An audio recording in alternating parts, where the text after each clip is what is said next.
You're listening to the Back Home Network, presented by HomeField Apparel.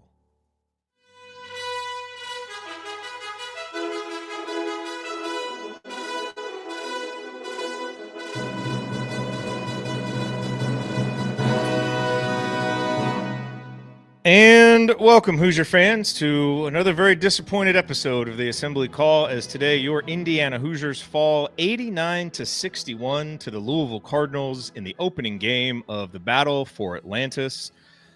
The loss drops Indiana to 4-1, and as we spent a lot of time talking about, really puts Indiana behind the eight ball, just from a non-conference schedule perspective. Obviously, not only what the magnitude of today's loss is going to do to the metrics, but also, now going into the losers bracket probably makes it very difficult for Indiana to pick up any additional opportunities for big wins to help counter this. And there's nothing else coming in the non-conference schedule. So for a lot of reasons, this was just a really, really bad day for Indiana. And honestly, it feels even ridiculous to talk about that when Indiana goes out and loses by 28 points. And really for most of the game just looked unprepared, uninspired, and just played really bad basketball against a team in Louisville that from the opening tip seemed intent on putting their stamp on the game, imposing their will, playing hard for 40 minutes. And unfortunately, in another one of these showcase games, Indiana just wasn't up to the challenge. Very disappointing for a lot of reasons, and we're going to break them all down here on this edition of the Assembly Call IU Postgame Show. I'm Jared Morris here with Coach Brian Tonsoni. Ryan Phillips is here with us as well, at least here for segment one. And we'll start the show the way that we start every show. That's our Hoosier Proud banner moment. And, you lose by 28 in a game like this. It's very hard to point to anything that gives you confidence that this program is on any kind of track like that. I suppose you can look at Malik Renew's stat line of 21 points, 7 boards, and 4 assists, a block, and a couple of steals, and feel good about that. But really beyond that, there's not a lot to grasp onto in this game. I think the biggest takeaway from this game is I think there were a lot of fans who left last season skeptical, feeling bad about last season, open-minded to, what could be some new things this year, a rebuilt roster, promises of changes on offense and the way Indiana was going to play. And even those, skeptical but supportive fans, I think we're kind of pointing to this set of games as, okay, we saw some early games. The exhibition game at Tennessee was nice. These opening victories were nice. But let's see here, in the showcase event, against better competition, how does this team play? Are things different? And unfortunately, I think that's the big takeaway from today is this just felt all too familiar, like the Auburn game, like the Arizona game, like the Kansas game, and so many games that have come before when you were really looking for this Indiana team to step up, show that it belonged on a big stage. And unfortunately, this Indiana program just didn't. And so you have to hope that there's a lot of learning that happens.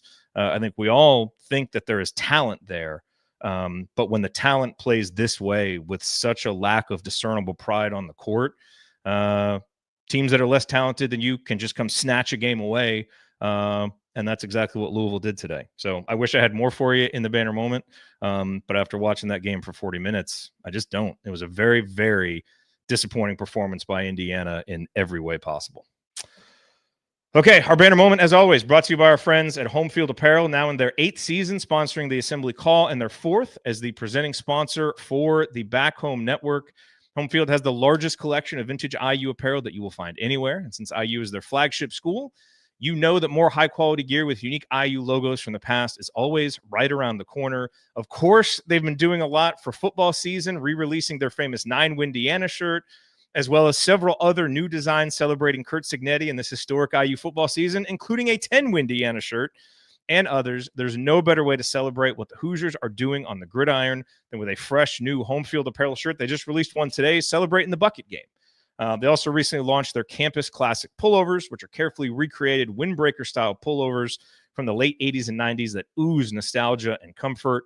And they've released a bunch of schools for that already. I actually bought the A&M one for my wife. Don't tell her, please. It just arrived the other day. But it's, look, it's a reminder that HomeField, always a great one-stop shop once the holidays come to get gifts for everyone on your list. I just got my new IU trucker hat, which I'm wearing right now. It's got the snapback. And if you like the snapback bison habit, I think you're going to like the way this one fits as well. So no matter what you buy from HomeField, you know it will be comfortable. The colors will last. Go to homefieldapparel.com. Use our promo code HOME23. You'll get 15% off your entire first order, but especially around the holidays, look for their Black Friday sales. I think they've got a 25 or 30% sale going on right now. If you're on their email list, if you have reward points, you may be able to get an even bigger discount. So make sure you see the biggest discount you can get around the holidays. But once again, the website, homefieldapparel.com. Wear one for the team. All right, well, it is time to move the ball, find the open man, and get some opening thoughts from the rest of our team. Coach, we'll start with you. It's Tonsoni time. What is on your mind after this Indiana performance? Coach is muted. Very fitting statement. Bad basketball. Just simply bad basketball, offensively, defensively, from the sideline. This was a game that really early on you could kind of tell. You thought maybe the talent was there to make a run at some point, string together some shots, get the lead, because, they threw the ball away some, and they were taking some, the Jack Frost or Pete Davidson guy with the light hair. He was jacking up shots and missing shots. So you thought that Louisville could bring Indiana back and Indiana's talent could come back. But the start of the second half went against Indiana for a variety of ways, and then the effort fell off the wagon, and there was very little effort the last 13 or 14 minutes. And the whole program seemed to feel sorry for themselves instead of trying to find some way to fight. That's probably the most disappointing thing. From the sideline to the captains, you had Luke Goody, who was really trying to get things going. Kudos to him. He might get my Mr. Hustle just for getting on people in the huddle. But it just disappointing, because a lot of what needs to happen seed-wise or tourney selection-wise was baked into this, and we get beat by 30 points or just under that, thanks to pressing the walk-ons. It's just disappointing, because you just want Indiana basketball to be better, and we could have gotten beat. That would have been one thing, and disappointing to just get throttled by a new program with a bunch of new guys. There are no excuses, like this team has new people. We're trying to find our offensive rhythm. We're trying to find this. It's hard to bring guys together because Louisville has 10 guys, 12 guys that are brand new and a brand new coach, and they just won by 30. And you had a week to prepare. And it's really coming off, guys, a questionable performance against North Carolina Greensboro, where it was, tied late too. So the direction that this team is headed, even with extreme amounts of talent, is not good. Nice thing about it is you got a game tomorrow to maybe get something back going in the right direction. All right, I got to explain Coach's Jack Frost, Pete Davidson comment real quick for people who are not on the text thread. He was referring to Kayshawn Pryor, who was excellent, had 14 points, 7 boards for Louisville. And the genesis of that comment is I said that he looked like Pete Davidson playing Birdman in an SNL skit about basketball, and Andy said that his daughter was referring to him as Jack Frost. So that's where that came from. Just wanted to give the context. He played great. So kudos to that guy, because he played a really good basketball game. We're trying to have we're trying to have fun and not make references that leave everybody wondering what's going on. Sorry, okay, my bad. We'll leave the rest of our text conversations private, though. We don't get arrested. Okay. We were having some fun there in the second half. Okay, Ryan. You've joined us for a rant. What would you like to say about that? I was planning on taking the day off, but that's not going to happen. This can't keep happening. I mean, it's that simple. You cannot consistently get run off the floor in games you should be competitive in. And today was just another example, as we've said, about the way Indiana plays versus the way everybody else plays. And they're running this two-post offense that is solely focused on getting layups to the paint. I know they were out. They had a huge size advantage on Louisville, and you would not have known it by how the game went. They're force-feeding Umar Ballo in the post. He is not Trace Jackson Davis. And you're force-feeding him the ball, collapses the defense, makes any driving lanes impossible. And you're not a team that shoots a lot of three-pointers or hits a lot of three-pointers. And so you back yourself into a corner playing against a team that plays up-tempo, shoots threes, does all of those things. And to say that, oh, well, there's a lot of new players. There's this, as Coach said, Louisville's got that too. Pat Kelsey's just done a better job of getting them together and playing the right way and playing to their strengths. And kudos to him. They played great today in a tough environment that, everybody says that playing at that Atlantis, ballroom or whatever it is not fun. They're there. They played early just like Indiana did, and they got a bunch of new players, and they ran Indiana off the freaking floor. Indiana got its ass kicked today. I mean, that's a 40-point game before Louisville started trying to have fun. And Indiana, went 7-0 or, went on a 7-0 run at the end against Louisville's walk-ons to make it a little tighter. I mean, at some point, you have to get the message that this can't be what we do. You cannot run an offense straight out of 1993 and expect to beat an offense out of 2024. It's not the way basketball is played these days. Even the defense, the nail slot rim defense that Mike Woodson runs, was developed at a time where nobody shot three-pointers. You'd have very specific one guy on an NBA team that would shoot a three-pointer, so you only really had to recover hard to him. Now everybody shoots them, and the recoveries are off. Louisville had so many open looks because of the overhelping, because of the over-switching. I mean, what more evidence do we? We've got 3 years of evidence that this stuff doesn't work. And I'll say this. Indiana spent a lot of money to get the players to fit the positions this offseason. It's not a talent you cannot use talent as an excuse anymore. They don't have good enough guards. They don't have this. They don't have this. They don't have that. They have everything. They cannot play like this with everything. And it's, again, I had people on there. It is early in the season. There's a long season to go, and these guys will get better, we hope. But you have to get a hell of a lot better in a short period of time, because games start getting much more real coming up. The Big Ten season is not far away, and you cannot get run off the floor by teams that are demonstrably less talented than you.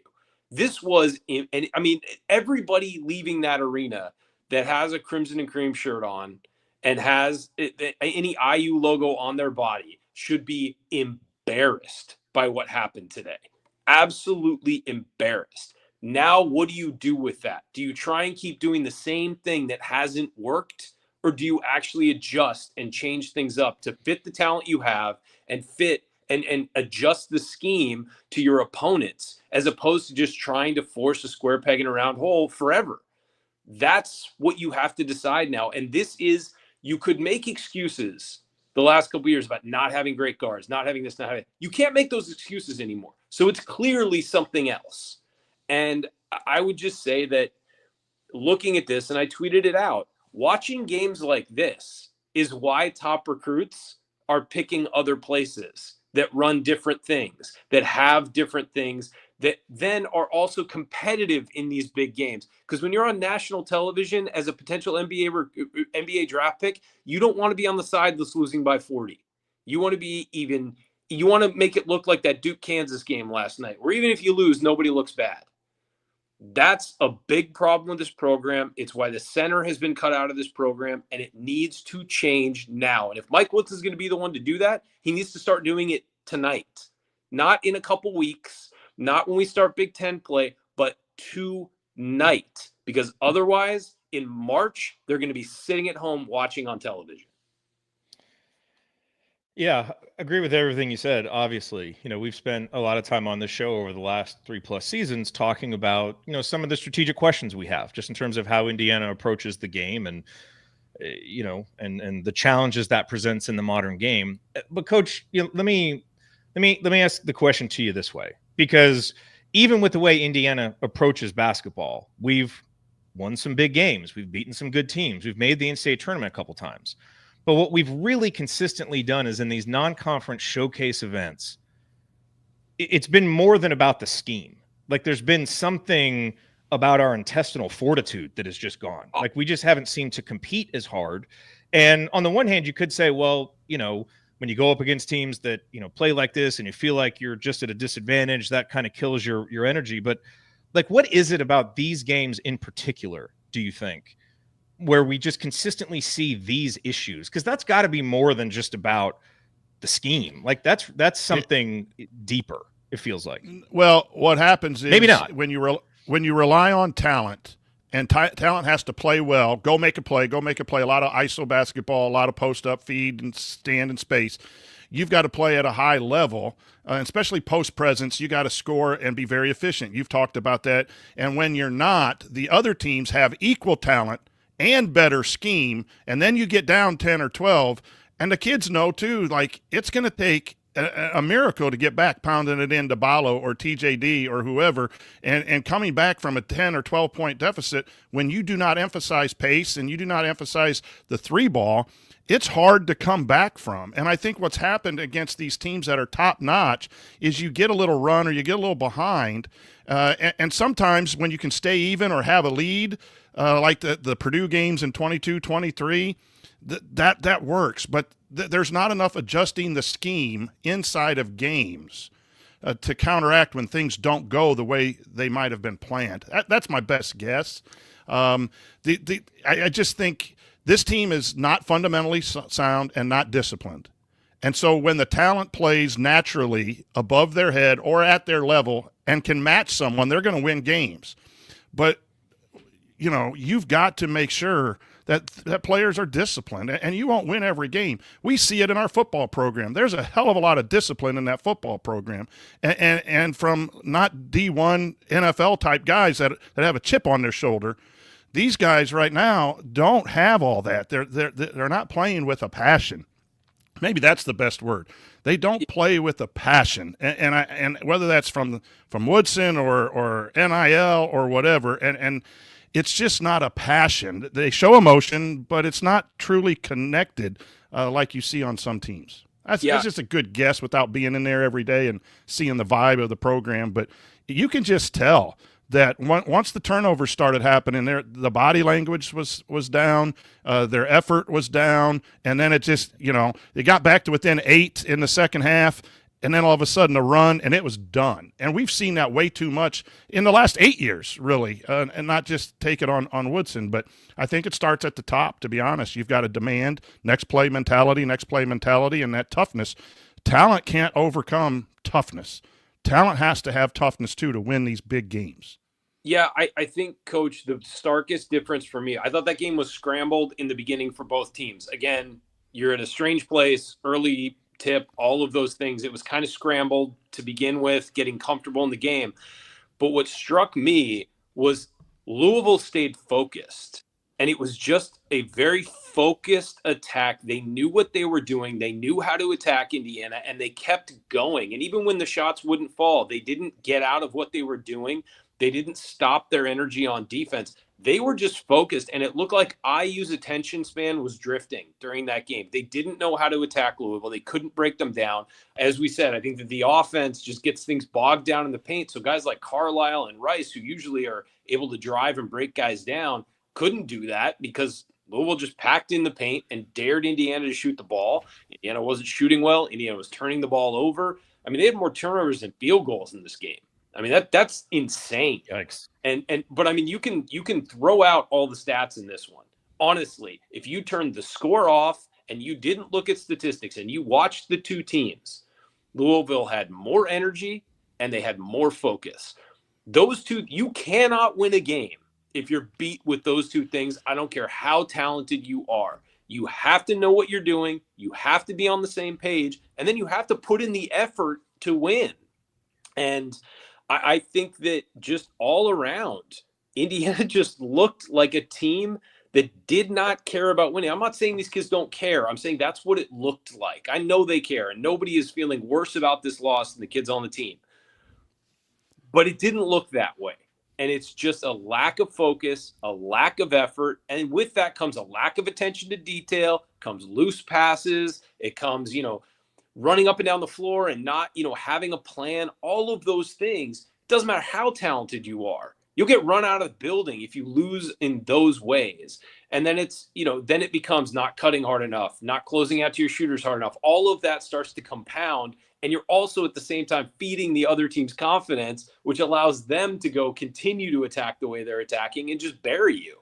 And again, this is a movie we have seen before a number of times. And again, you mentioned it's not just under Mike Woodson. Under Archie Miller, this happened as well. It's these high-profile games where they just get absolutely waxed by an opponent. And it's a program thing right now. and something needs to change. And as I said, it needs to change tonight. This is not something that needs to change over the next 3 months. No one's going to want to hear this. But, back in the 2015-2016 season, Indiana went out to Maui and had a very disappointing performance. It wasn't this bad. I mean, there were no games that were this bad, to be clear.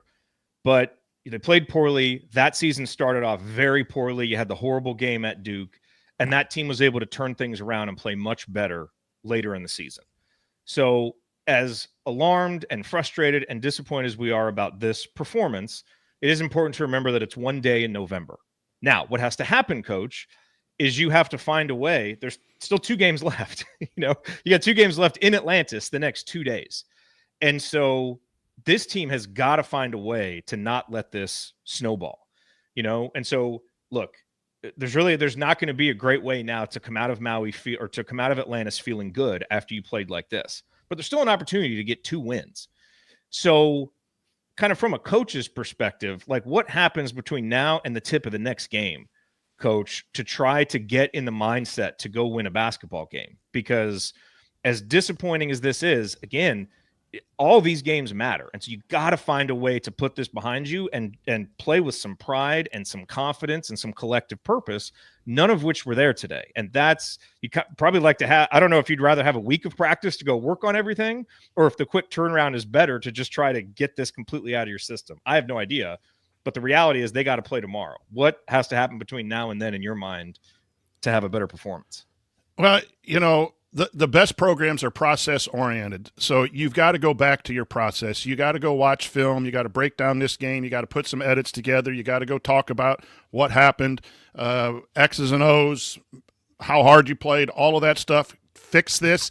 Then you got to put together, stuff on probably West Virginia. You should have a collection of stuff already. I would imagine they already have a collection of stuff already on Gonzaga and West Virginia in prep, and you pull out that preparation and you go to work. Like, you can't sit there and you can't run them. You can't do anything like that. You've just got to be process oriented. The question for me is, what's the process been? If you had 6 days to get ready for this big game and this was the effort, then make sure your process in the next 8 to 10 hours of getting ready for the game is absolutely opposite of what you just did to prepare this ball club. Players' preparation on their own and coaches' preparation on their own. I'm questioning the process. Like, again, you could have a hot Louisville team who turned you over and hit threes and you get beat on a buzzer beater or 4 or 5. This was just an absolutely horrible performance. So what's your process? Right? And sometimes you can do everything in a week of practice and you just lay an egg. And that's to your point, hopefully. The difference between the 2015 and 16, if I'm not mistaken, didn't we already have a win against Kansas out in Hawaii and then played bad? Was that the same year? No, that was the next year. That was the next year. But like, you've got to get better in a hurry. And if you beat a West Virginia, that's not going to be, you're still looking at it as a bracketologist that this was a huge loss. But more than that, it's a process-oriented loss. Like, this was just bad from the tip, and it just got worse and worse and worse. To answer your question, you go back to what you normally do. Now, think back to how many times Indiana has played in these tournaments, Big Ten tournament. How well have they played in the second game? Only once can I remember that they played well, and that was in the first year when they upset number 1 Illinois after they beat Michigan, the comeback from Michigan, where they were down 17, came back and won. Then they beat Illinois in a turnaround. The other time they won was last year against Louisville, where they trailed until they played zone the last 2 or 3 minutes. They played horrible in a back-to-back game. They got blown out last year in Nebraska. They got blown out in every Big Ten second game that they've played. The track record is not good in the process from a game the night before to the game. So hopefully they've done some off-season, work on that, like what hasn't worked in these back-to-back games before and made some differences, or you're looking at playing in the 7th place game in the battle for Atlantis. So it's just process. You gotta break it down. You can't overwhelm kids. You can't, so much of this game is mental. You got to emphasize the right things, and then you got to try to get them in the right frame of mind to kind of learn from it, forget it, and then go play the basketball that you've taught them to play. Yep. All right, we're going to break here in just a second. Just a quick reminder to go to assemblycall.com. That is the URL for our Substack. You can subscribe to our free email newsletter. We're trying to do a little bit more with that, with some game previews. Of course, if you read my game preview for this one, you saw that I predicted IU to win by 11. So I don't know. Maybe ignore those in the future. You don't. What'd you say? You don't gamble, do you? It's no. good. No. I mean, we did look. Prevention. It's the path to Louisville winning this game was easily identifiable. You make some threes, get some turnovers, and if Indiana doesn't play well in a showcase event. But the path to a blowout, I mean, I guess this should have been within the realm of possibility. But I think part of the problem is, and part of the framing for this game has been for Indiana's NCAA tournament resume. If you're competing for a 4 or 5 seed and you want to get to the 2 or 3 line, you better have some heft in your non-conference resume. And I think that's what a lot of us have been thinking.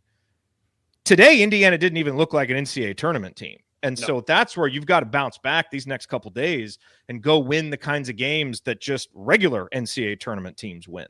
That's really, what today did. But boy, that was not good. But we're going to continue talking about it here as we continue our breakdown of Indiana's 28-point loss to Louisville.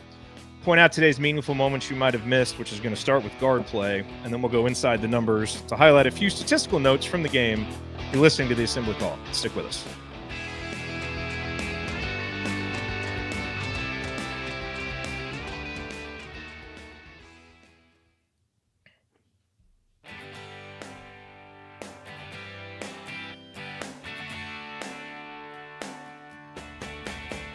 What's up, y'all? It's Devontae Green giving you the green light to watch Assembly Call after every IU game. Just don't listen to their opinions about shot selection. Remember, you miss 100% of the shots you don't take. Go Hoosiers.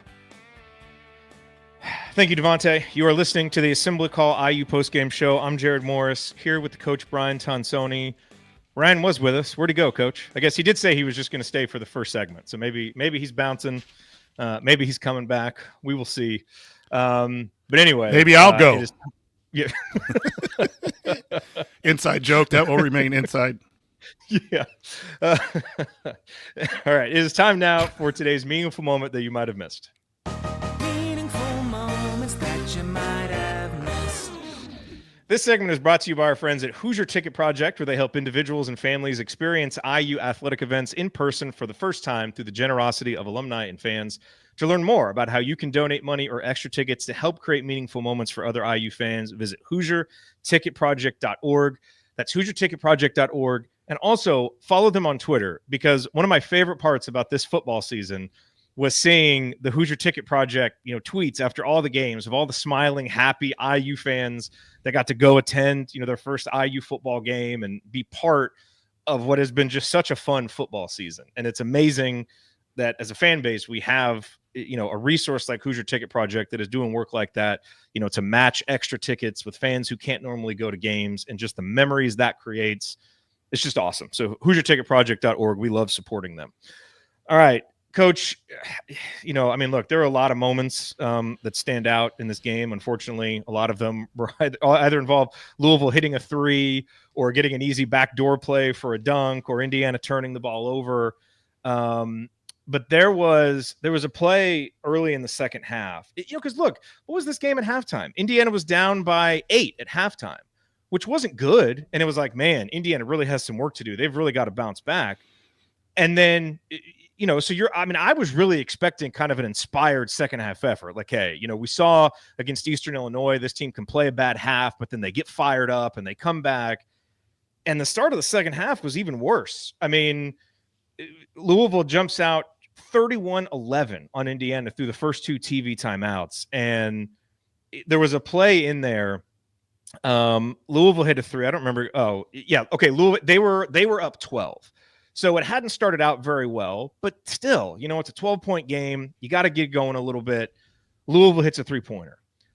Miles Rice, who has really had some good moments for Indiana so far this year, but none of them occurred today, unfortunately. even after how physical and intense Louisville's first half defense had been, he dribbled the ball up so lackadaisically.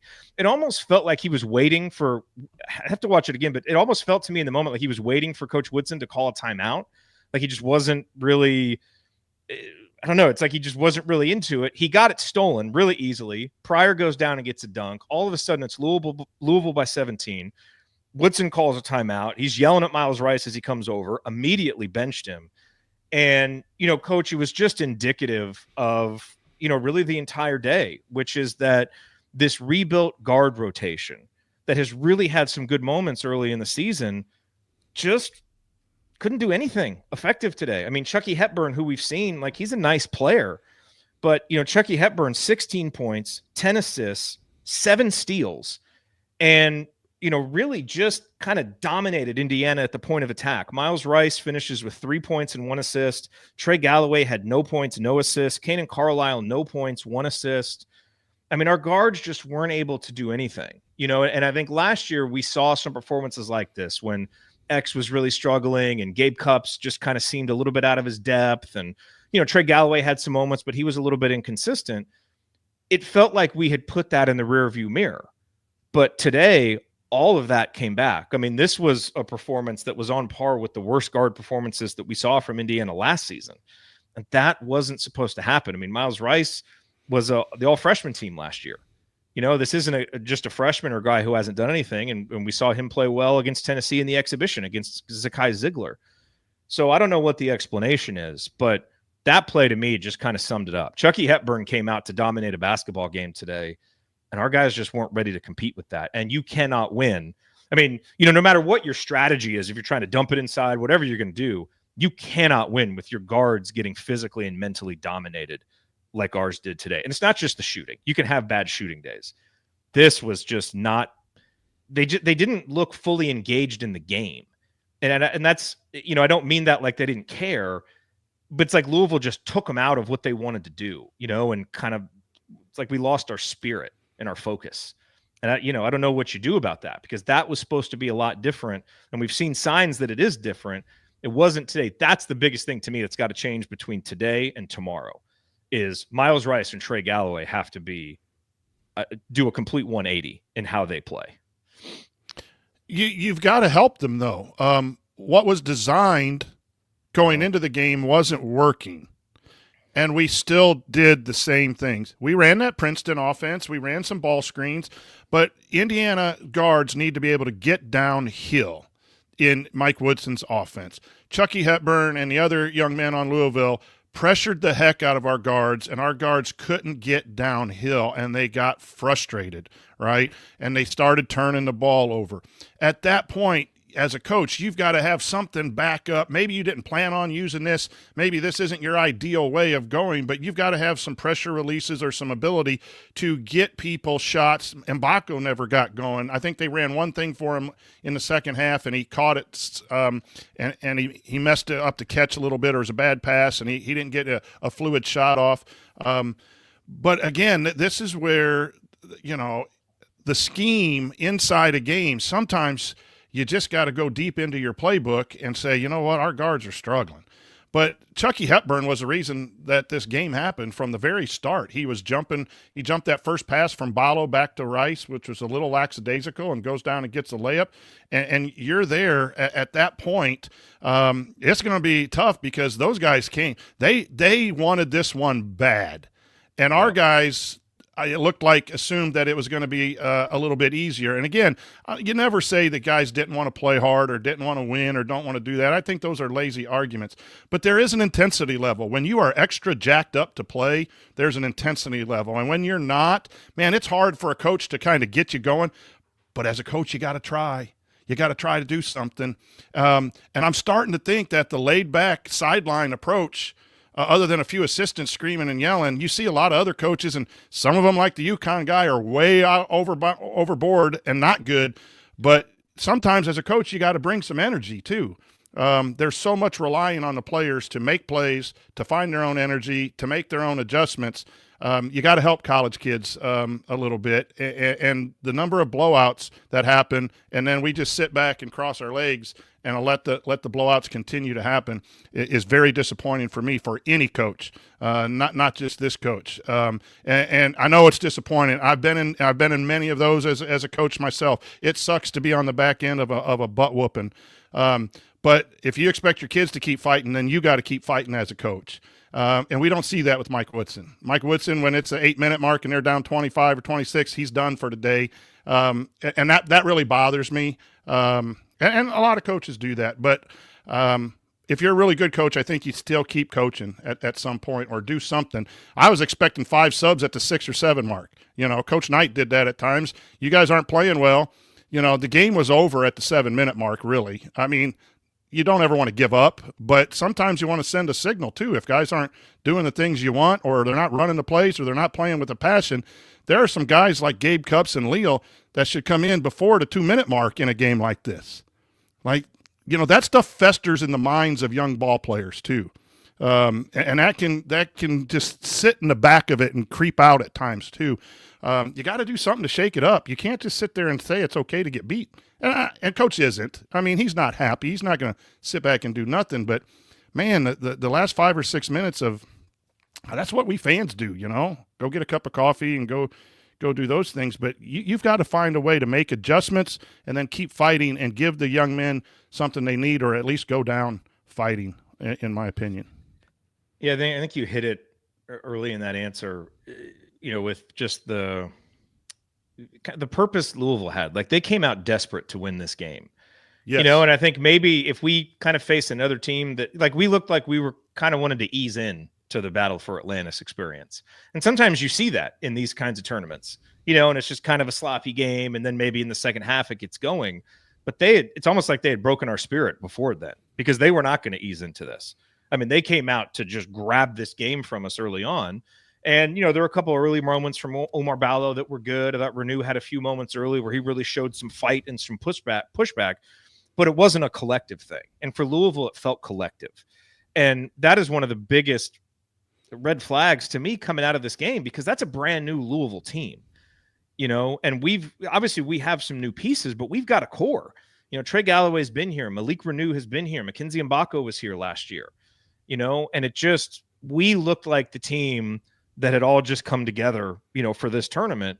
And, Louisville looked like a team that had been playing together for a couple of years. And so this is one of those, there's a ton of criticism that should go Indiana's way, because, when you're watching an Indiana team and you're wondering to yourself, like, where's the pride? Where's the fight? That's inexcusable. But it takes 2 to make that happen. And Louisville just gets tons of credit. I mean, I don't know how good they're going to be, and this might be the high point in their season. But they bounced back from that 22-point loss to Tennessee and came out today desperate to prove a point, and they did it. So Jared, do you think they played part of this well? Analysis is just kudos to them. I'm not sure Louisville played well. I think they just played hard. And then when things started what rolling at the 12-minute mark of the second half, then they were getting layups and dunks and playing free. But they threw sloppy passes, and they were jacking up threes that were banking off the backside of the backboard and the side of the backboard. It's not like they're a top 20 team. That's the thing that's frustrating. And I'm going to go back real quick to that. You don't have to scream and yell on the sidelines in a blowout game too, but are you sitting down? Are you talking to someone about, hey, why did this happen? Why did this happen? Do you bench a guy that maybe isn't performing and then have someone talk to him, right? I think you have to be a teacher on the sidelines in your own way as a coach. Some of them are screamers and yellers. Some of us are talking. Some may be quiet, but I don't know that I see much of that all the way down the line here on the coaching staff. And that's, that's where I wanted to get with that. You still have to be engaged in the game, even when things aren't going your way. And I know we probably shouldn't compare it to the football program, but Cignetti's taking notes in a 57-7 blowout. He's telling a guy to make sure he's not celebrating in a blowout. Like, the smallest details matter. He's not a rah-rah guy. He's not jumping up and down. But dang, he stops coaching when that buzzer goes off. Or maybe the 20 seconds in a win when he's walking across the field. That's what I'm talking about. In your own style, you need to keep on helping these guys. And, Goody tried to get them going, and it's just a little bit too late. But, yeah, I thought the sense of urgency lifted the lesser talented team to a high level, and the lack of urgency diminished the better talented team today, and it just got lopsided. The other moment for me, I thought Mackenzie Mbako was going to have to play a key role in this game, especially if Louisville started making shots. And that's not a controversial opinion. He's been Indiana's leading scorer. He needs to play a key role in every game. I think he's one of the most talented players that we have. He really struggled to get going. I mean, he only got 2 field goal attempts in the first half. He really started forcing them in the second half. And there were a couple times where he, his body language just looked like a guy who was frustrated. And I mean, for obvious reasons, the team wasn't playing well. He wasn't getting opportunities individually to really impact it. And I don't think he was, forcing those opportunities with extra energy either. But there was one time when Bryson Tucker got subbed in for him, kind of looked like he was going to give McKenzie a 5. And I'm not saying he stiffed him. I'm just saying it looked like McKenzie maybe got into his own head and got frustrated a little bit. That note, the moment that you talked about earlier where Luke Goody was kind of getting on the guys in the second half, you could see Mackenzie Mbako, to me, it looked like he was pleading for someone to get him some shots or get him open. And, that's where it's inexcusable to me, Coach, that in a game like this, that is as important as this game is, that you don't do some things early to get Mackenzie Mbako going. Like if it's not going to happen in the flow of what you're doing, you have to force that to happen. And for him to have 2 field goal attempts and 2 free throws in the first half in a game that you're losing by 8, that's not effective usage of one of your best offensive assets. Now, maybe that goes back to the struggles of Miles Rice and Trey Galloway, or maybe it's part of the larger systemic issues. All I know is in a game like that, you got to help him get going. I think he's come a long way with his mentality, but he's still a sophomore. And, I don't think he showed a tremendous amount of maturity on the court today in terms of fighting through a bad team performance and a bad individual performance. But I'm not sure anything that the team did really helped him either. And you're just not going to win a lot of games against good teams with Mackenzie Mbako scoring 8 points and taking 7 shots. That just can't happen. Yeah, and then when you're behind, you want to go to your 3-point specialist, guy who can score, and they did run one thing for him. But Indiana's offense is just predicated on getting 2-on-1, 2 defenders on 1, whether it's the ball screen action, whether it's feed the post and hoping for a double team. Even the Princeton stuff that they're running, they're trying to get downhill and 2-on-1, and that's where your threes are coming from. Well, that was taken away today by Chucky, Hepburn, and the Louisville defense. And boy, was it taken away, because then Mbako's not going to get some open threes. You saw a nice play. They went in twice in a row to Balo scored. I think this was in the first half, and 7 straight points by Indiana in 3 straight possessions. And then Balo throws a across the court pass where Mbako is open for 3. That's how Mbako's going to get shots when that happens. But all of a sudden, when those things aren't happening, then Mbako's not getting shots. And I do agree that he probably got frustrated because they waited until the second half and down 14 or 15 before they ran a double stagger action to get him on a pin screen out to 3. And again, you've got to know, Mackenzie, that's what you're playing. You're playing in this kick out. You're going to get your threes on kick outs. So when you get them, you better take them, or on fast breaks they're allowed. But there's really not a whole lot of design. You saw, tied into something that I saw, Louisville ran some nice action. I call it Denver. It's just a rip screen by a guard to bring a guy into the low post, and then another screen to bring the guard out. That little left-hander got 2 threes off of that Denver screen-to-screener action inside. That's kind of what I'm talking about. Louisville ran some things besides their ball screen and their dribble drive stuff to get shooters shots. That guy was hitting at a high clip, or hit a couple, and they ran that Denver action. They even got some lobs out of it later, because now Indiana's paying attention to the shooter, and then they went over the top or back door and got some easy layups because of bad communication on switching. When you do things like that, there's a variety of ways to score, as opposed to go beat your man, draw 2, and kick it or if they don't draw two, you just go score it. I thought Indiana had a tough time doing that in the first half with 6 of 20 from twos. They were in there. There were shots at the rim, but there was a lot of contested stuff where a lot of teams would kick that out for a three or another drive or another action. Indiana is kind of like a one-action guy. When you drive, you're going to score. Go get yours, I think is what's emphasized. And when that works, man, you can score a lot. When it doesn't, you need to have a backup plan to help McKenzie, to help Rice, to help those guys when it was taken away, because good teams and good coaches will take stuff away. Any other moments for you, Coach, that stood out worth mentioning? No, everyone saw the Goody thing. I do appreciate that. Here's a guy that didn't play at Indiana, but he's trying to be vocal. You would want Leal or Galloway to do that. I think that shows kind of a little bit of the hang in the head stuff by the program, but Goody, it matters. That's why he's here at Indiana, and kudos. He didn't get a lot of run. He doesn't get stuff run for him, but he wants to win, and he wants to win for Indiana. I think that's a bright spot for me, is seeing that young man care, because today there wasn't a whole lot of good play or really good effort the last 12 minutes. So I like that. I think a lot of people saw that. I think we saw this too. Like, Ballo did a nice job early blocking shots at the rim, but then Louisville drove to pass instead of driving to score sometimes. The switching was an issue too, that Louisville did a good job of switching and then driving, the mismatches. And Indiana does a lot of ball watching on defense, and you get the 45 cuts. The commentary today I thought was really, really outstanding, by the way. But those 45 cuts, when you're staring at the short roll and then the guy from the wing cuts and back cuts and you get caught watching the ball, I thought that was spot on in that analysis. But we do a lot of that, and our closeouts were bad. I thought our closeouts were bad. Now, maybe that was a little strategy to fly by people to get them off the three, but our reaction, so that might have been a strategy thing. It didn't work, but just our closeouts on the shooters was not really outstanding today.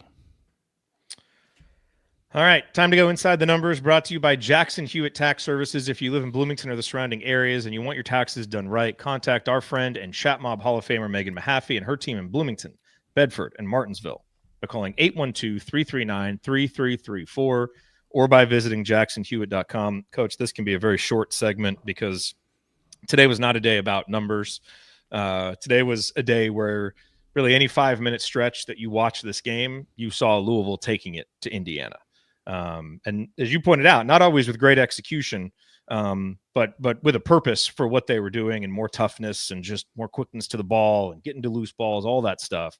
But if you are going to pick out a number, Ryan mentioned it earlier, 23 turnovers, only 21 made field goals, and only 12 assists, says a lot of what you need to know. I mean, if you told me coming into this game, Indiana's going to make 7 threes and get 22 offensive rebounds, I would have said we're going to win this game.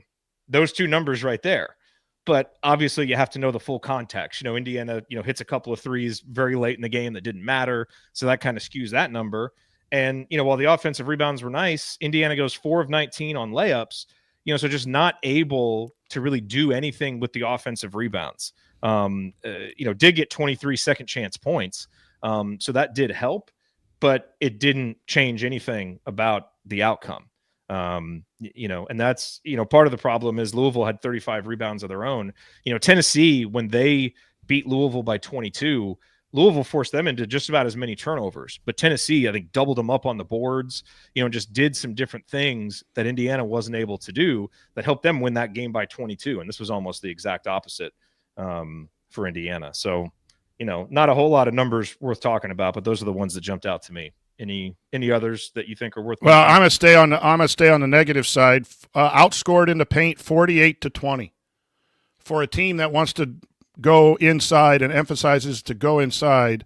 We got outscored by a team that shoots 50%, 45% from three. We got outscored 48-20. Now, a lot of that was fast breaks and stuff. I get that, but 48-20 on your bread and butter, that's tough. And then the other thing is the point 8-1-3 offensive efficiency. So that has to go back and be studied. Like, your offensive design 5 days of preparation, scored at .813 against a team that has 10 new people and a brand new coach that outplayed you. You need to add something. Maybe your stuff's not horrible or whatever, but you need to add something and call stuff differently when this type of defense is approaching your play. .183 in one of the biggest games that you have for the year to go play Gonzaga or someone and get some wins. You have to be honest. You cannot sit there and say, oh, it was an injury. You cannot say, oh, the kids played bad, or, oh, we were prepared. Like, I'm tired of the excuses from this program. This was a bad performance, statistically, visually, effort-wise, everywhere. It was just bad, and the numbers bear it out. Changes in what we do has to happen.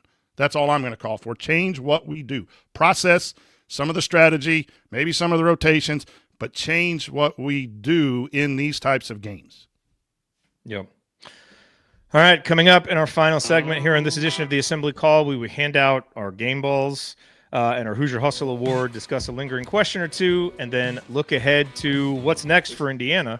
Has the West Virginia Gonzaga game started? Do we? Yeah. Yeah. Okay. So Gonzaga's, we'll see if maybe we. Yeah.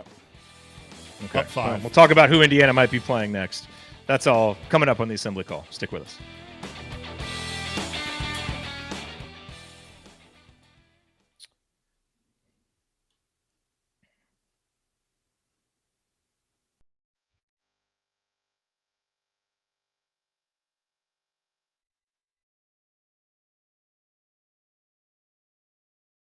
This is Nick Zeisloft. I never miss an open three, and I never miss an episode of the Assembly Call. Thank you, Nick. You are listening to the Assembly Call IU postgame show. I'm Jared Morris here with the coach, Brian Tonsoni. We are breaking down Indiana's 28-point loss to Louisville in the opening game of the battle for Atlantis. Time now for our game balls, which are presented by our friends Allie and James at Bloom Environmental. They want to help you protect your home's air quality, and the best way to do that is to stop water at the source. Voted best of B-Town in basement services for 4 years running, their basement waterproofing and crawl space encapsulation is the best defense your home can have against mold growth and structural damage. Mention Assembly Call and get 10% off your system. Call today for a free estimate, or if you just want to hear Allie talk about Kurt Signetti for an hour, which at this point sounds pretty good to me. Learn more. And in fact, maybe we should just sub in Allie talking about Kurt Signetti for an hour instead of this postgame show, because that would probably be more pleasant for everybody. But learn more at bloomenviro.com. That's bloomenviro.com. Coach, do you have a game ball to hand out today? Well, I know why we do it, and I agree with why we do it. Games like this is really, really, really tough. Statistically, it's Malik Renew, but Renew did not play very well on the defensive end, I believe, at all, and scored 21 points, might have given up 20. So we always look at stats. I think he has the stat line to be game ball. Balo has 4 turnovers. That was the other place that I was probably going to go, because I thought, he made some plays early and defensively and offensively, but really wasn't a factor after that. Other than that, I don't know that when you get beat by 28 points or whatever we did, that there's, I have to go with Renew because he was really good on one end. I wish he was good on both. I'm not sure everyone was didn't have a good end. So I'm going to go with Malik for the game ball. Yeah, I'm going to go with Malik too. I agree with you. Obviously he didn't have a great day defensively. No one on Indiana had a great day defensively, although, I thought there were individual moments that showed some growth for him. I thought his recognition on a couple of steals were nice. I thought he had a drive. I think it was prior early in the game that you could very easily see Malik Renew picking up a touch foul on. And instead, he stayed with him, ended up getting a block and saved it from going out of bounds.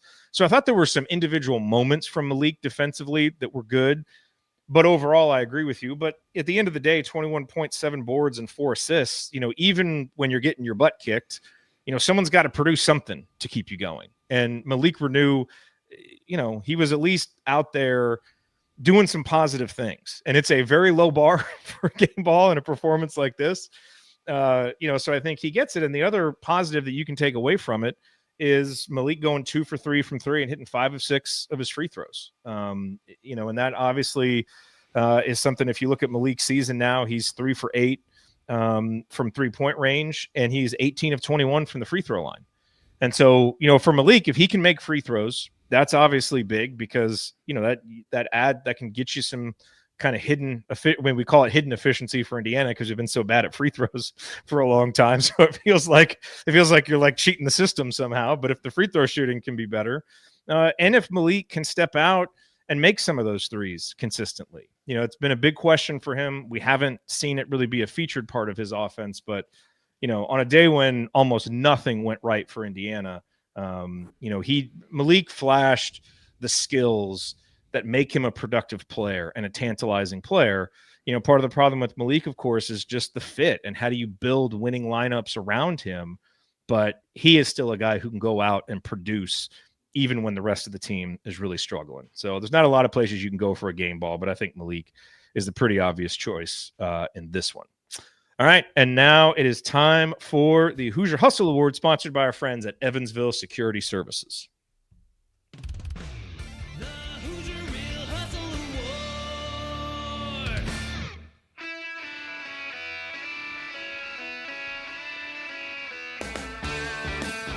Hi, this is Anthony Leal, reminding you to check out our friends at Evansville Security Services. Based in the hometown of IU legend Calvert Chaney, Evansville Security Services has been providing off-duty police officers to businesses and individuals since 2001. In other words, they're in the business of prevention and peace of mind. And remember, prevention cannot be measured. To learn more about how Evansville Security Services can help you preserve your peace of mind by preventing bad outcomes, visit evansvillesecurityservices.com. That's evansvillesecurityservices.com. All right. Thank you, Anthony. Coach, Hustle Award, I assume you're going to go with Luke Goody.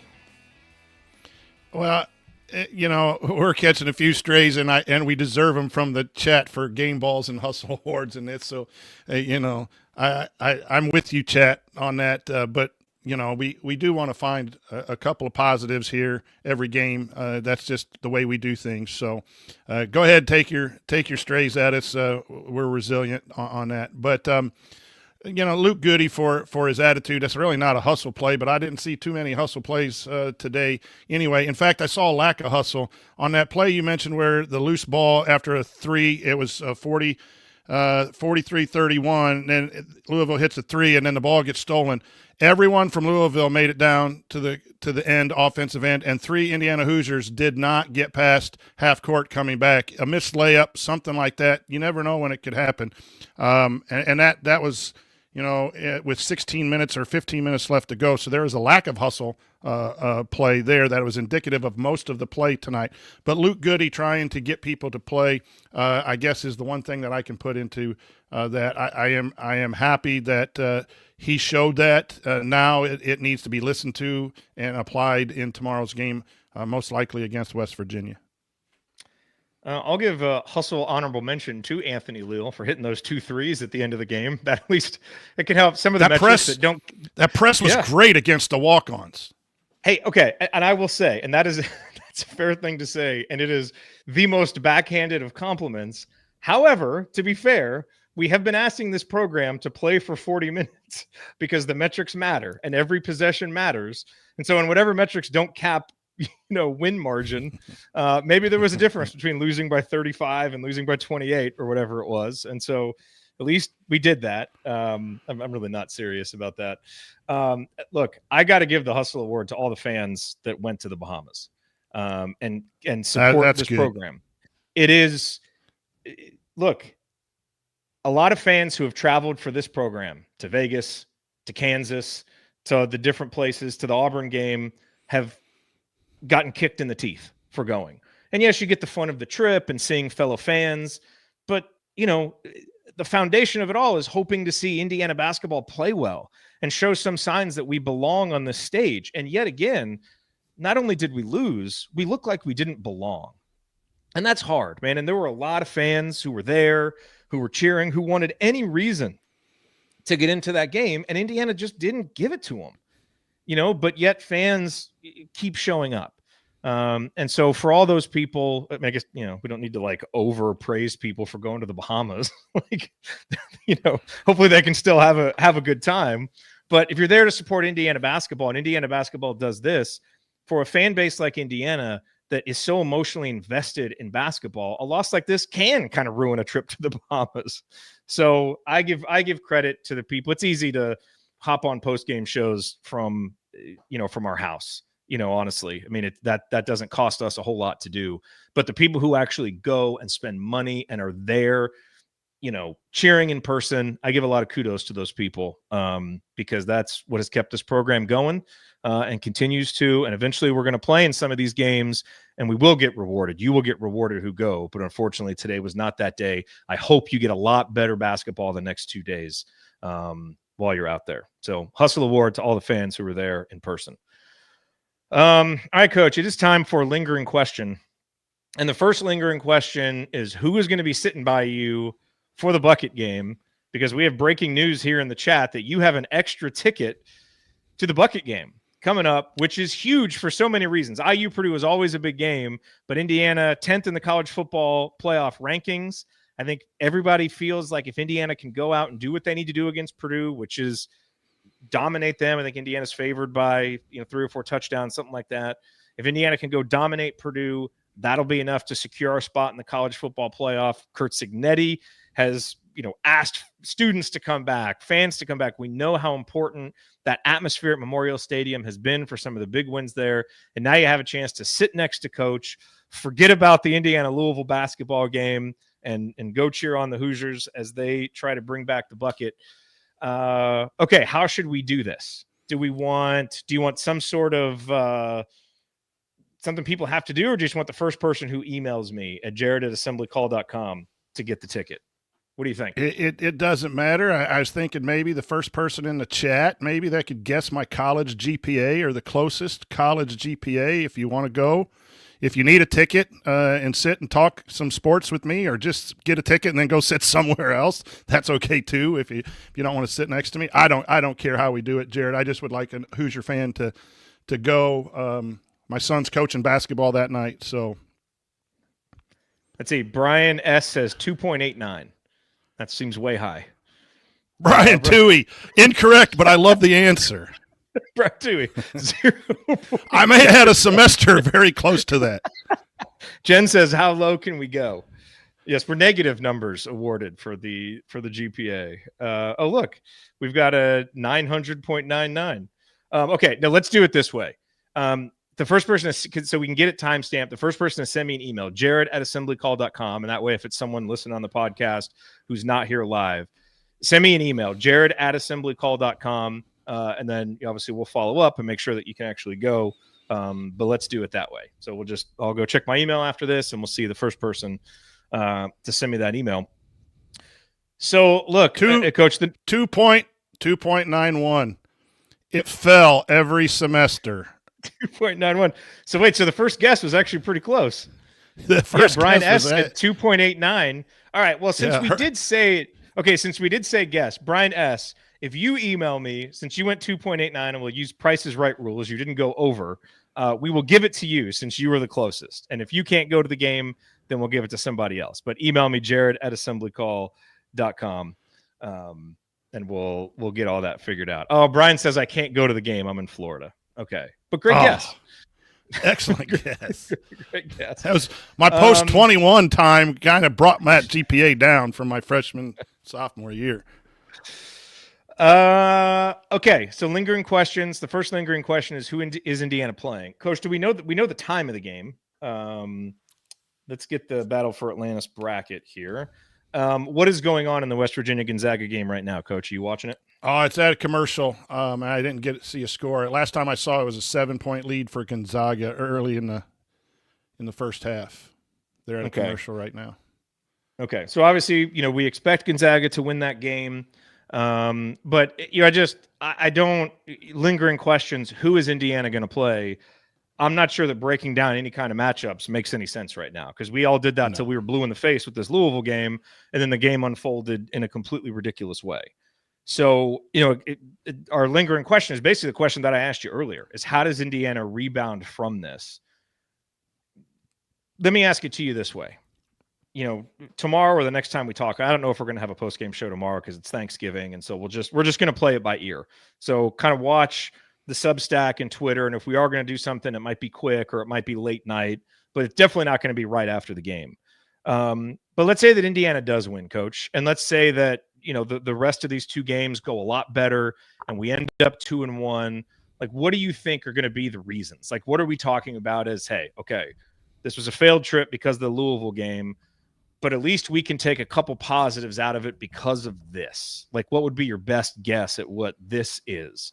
Because we've spent a lot of time lingering on the negatives. That is obvious. Let's try to find something to give us some hope for these next couple games. Well, a little bit on both sides, right? When you only score .813, you got to have better offensive efficiency, and that's taking care of the basketball and getting the shots that you want against the defense that is presented. And in a one-day turnaround, you kind of know what West Virginia's doing. You watch what they're doing today if it is West Virginia, and you got to quickly game plan. But you also, again, go to that well of that vast knowledge that you have, that every coach has, for if this happens and this is taken away and this is taken away, can we help these guys find some offense? But you got to improve your offensive efficiency. And then again, on the defensive end, what was 1.2 something defensively? Like, just simple, better basketball. You can't have another bad performance. So you've got to be able to compete at a high level offensively and defensively. And I know that sounds very Mr. Obvious, but nothing really went well today. So you got to start with, you can't expect to go out and play perfect and win by 30. And that really doesn't counteract the loss either, because you're not playing Gonzaga. You're not playing those teams that boost that net that's coming out on Monday, the net ranking that is coming out on Monday. But you got to find areas in film that really were bad. Eliminate the ball watching on defense.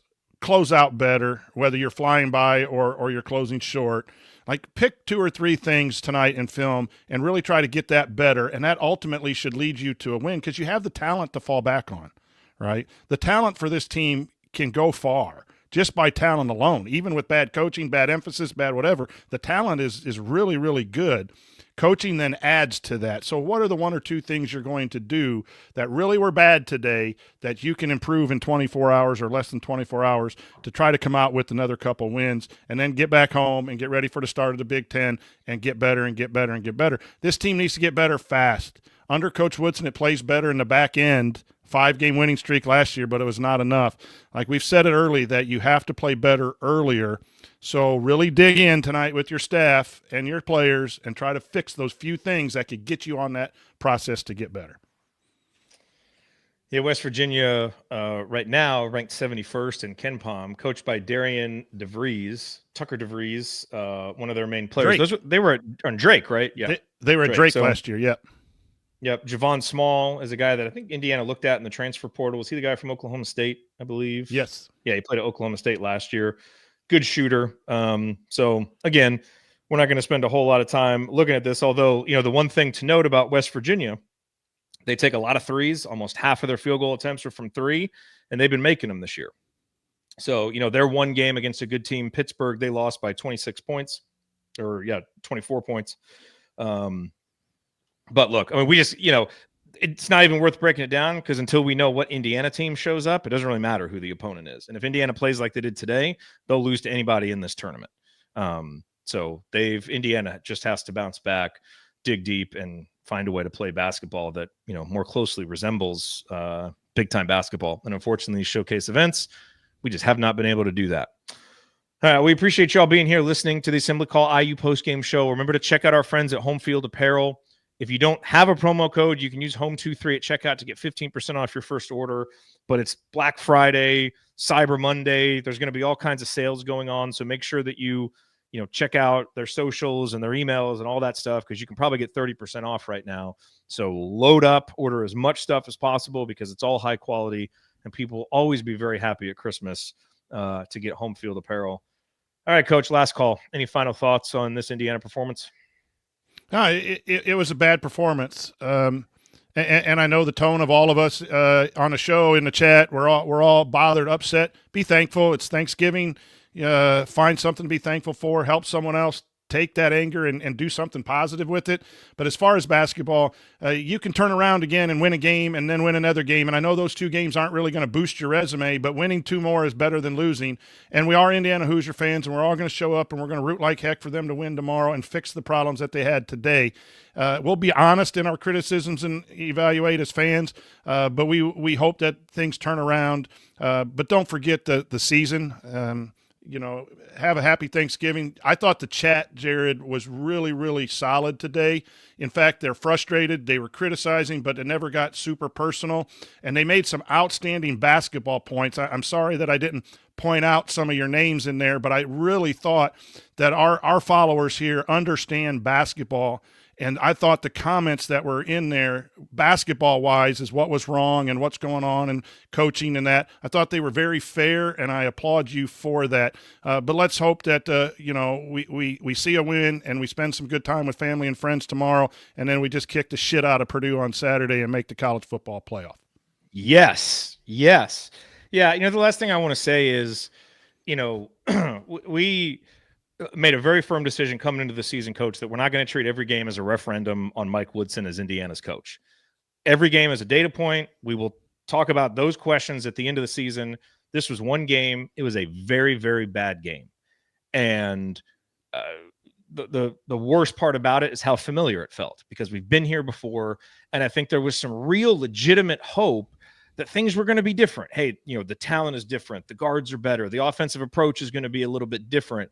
And, it's like, well, we can't really tell against these first few opponents, but man, we're going to really find out against Louisville. And unfortunately, the answers that we got were not ones that we wanted. But, as I said, you go back to the 2016 season, they went to Maui. They lost that first game to Wake Forest. It was extremely disappointing. It was only a 4-point loss, so it wasn't like this. They bounced back and beat St. John's the next day. That was a terrible St. John's team, and then lost to UNLV. So they go 1-2. It was very disappointing. That season would get a little bit worse with the Duke loss that came about a week later, and that team found a way to bounce back. Now, that team had one of the best point guards in school history, guys like OG Anunoby, Thomas Bryant, real talented players that came together and turned that thing around. And so I am not at all saying that is definitely what is going to happen this season. But what I am saying is it's one game in November. It's one day in November. The context makes it feel really meaningful because of how familiar it feels. And I'm right there with you all on that. But, I'm going to try my best to just say this is one game, and let's see what the next game is, and the next game is, and the next game is, and we'll see what this team can do. And hopefully they can bounce back, learn some really important lessons from this, and get better, because it's a long season, and this team has a lot of talent and a lot of ability to do something. And so hopefully that's what comes from this. But other than that, there was obviously nothing good that came from this loss. It tanked Indiana's metrics. It tanked Indiana's ability to pick up some big non-conference wins. And I just hope that it didn't tank these guys' confidence, and whatever kind of togetherness they've built through the early part of the season. They got to come together and say this was unacceptable. The question I asked you earlier, Coach, I don't think there's any words a coach can say after a game like this to get you motivated. If you're not just personally and collectively embarrassed and make a collective effort to say this is not happening again, we're not going out like this, I don't think there's really anything the coach can say that's going to change that. Now, that would be a huge indictment of your culture as a program, but the players have to pull themselves together and say this is not going to happen again. And I hope that's what we see tomorrow. And if so, Indiana can bounce back and get a win no matter who the opponent is. And if not, well, we saw what the floor looked like today, and hopefully that's not something that we approach again anytime soon. All right. That'll do it for us on this edition of the Assembly Call. If you want to see us do the show live and be part of the live chat, make sure that you subscribe to our YouTube channel, youtube.com/assemblycall. Don't forget to go to assemblycall.com also to join our free email newsletter on Substack. Special thank you to Bob Thompson for the music that you hear on the show. Special thanks to John Ringer of Rig Design for designing our logo. Special thank you to producer Eddie for being here the day before Thanksgiving, helping us out. And thank you for listening. We will be back to talk IU hoops again with you. TBD. We'll see when we're going to talk about these next couple games. But just pay attention to the socials, and I'll send out an email if we're going to do it. But until then. Take it from me, Christian Wofford. Keep your elbows in and your eyes on the rim. Go Hoosiers. Shine the turd up a little bit. Let's go. I think they've gotten enough show. Here I come, Mrs. Stansoni. Well, that was disappointing. That was Shocking. Not so much the fact that turnovers and 3 points was a concern. Like Indiana has shown a propensity to turn the ball over, and then we know defending the three and all that. You said it really well when you could see a path to getting beat if things went just a little bit awry. You didn't see a path to a 35-point difference until the very end.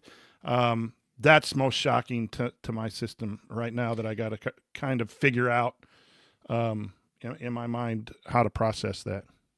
Yeah, it's funny because on the one hand, I agree. Just because I think Indiana has better players, and so I just thought that would ultimately win out, or at least make it a close game. I think the problem is, as you got into that game, some of that went away, and it wasn't as much shock. It just felt familiar. And it's like, oh, yeah, I forgot. It's like I forgot that this program can do this. I figured we'd be past this. Because, those other games, Arizona was really good. Kansas was really good. Auburn was really good. Like Louisville, maybe Louisville ends up being really good, but they're not supposed to be really good, and they certainly didn't have the talent or continuity of those other teams. And for them to do it, gosh, I don't know. We just spent, an hour and 15 minutes trying to find answers, and I don't know if there are any. But that's the problem, just how familiar. I think you're spot on there as well. It's familiar. It's been familiar for a long time with multiple coaches. Where the disappointment level in games like this, you're not even competitive in a off-site event for the most part, and that's where, the answers are somewhere. It's just somewhere. I had a feeling. I got a suggestion to take Indiana minus 2.5. If you're a betting person, I stayed away from it because I thought, you know what, that's an easy win.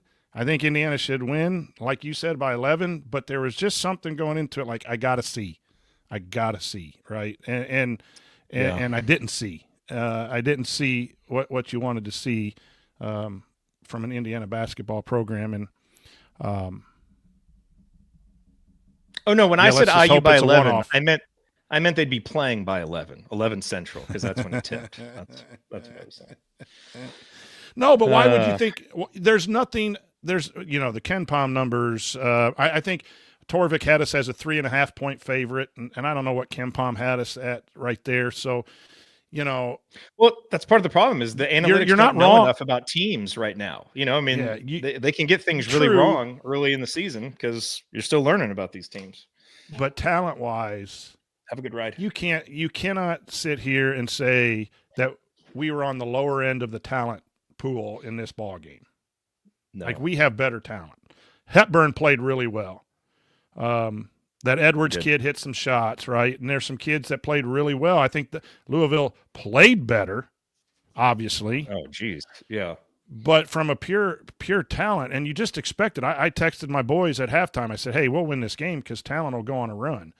They'll get a deflection, a block shot, lead out for a run, Mbako hits a three. Next thing you know, you go 8, 9, 10, you're back in the game, you're up by 2, and Louisville's like, man, we gave everything. You've just seen it in college basketball. Mm-hmm. The better teams don't play well. They have an off night, and then all of a sudden the better team just makes a run, and it's a closer game than you thought, and you maybe had to fight for a little bit longer than you wanted to fight. But, man, that switch never came. In fact, it went the opposite way at that 15-minute mark with that segment that you talked about, from down 12 to down 18, and then it was over. It just ballooned from 18 to like 30, just like that, with very limited fight. And that's, again, there's still a lot of time. Who was it in the Maui? 2 teams came from 18 down at halftime or in the second half, or down Carolina 18 did. at some point. Carolina did. So it was still 15-53. There's a first TV timeout or second timeout there. You still have a chance to get back in that ball game. And Indiana didn't have an interest in it.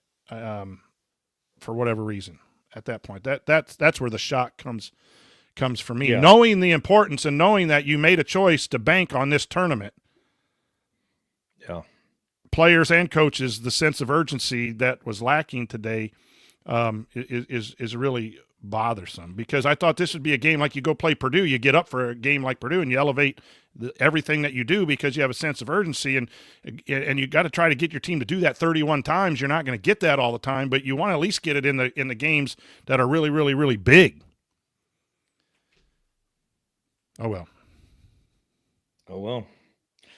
All right. Well, we'll text coach and see who's available, and maybe if it's an interesting game tomorrow, then maybe we get on tomorrow night and do something.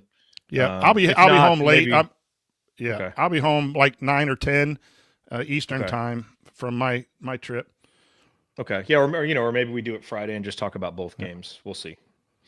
Hey, my youngest son's coaching against my school tonight. So really?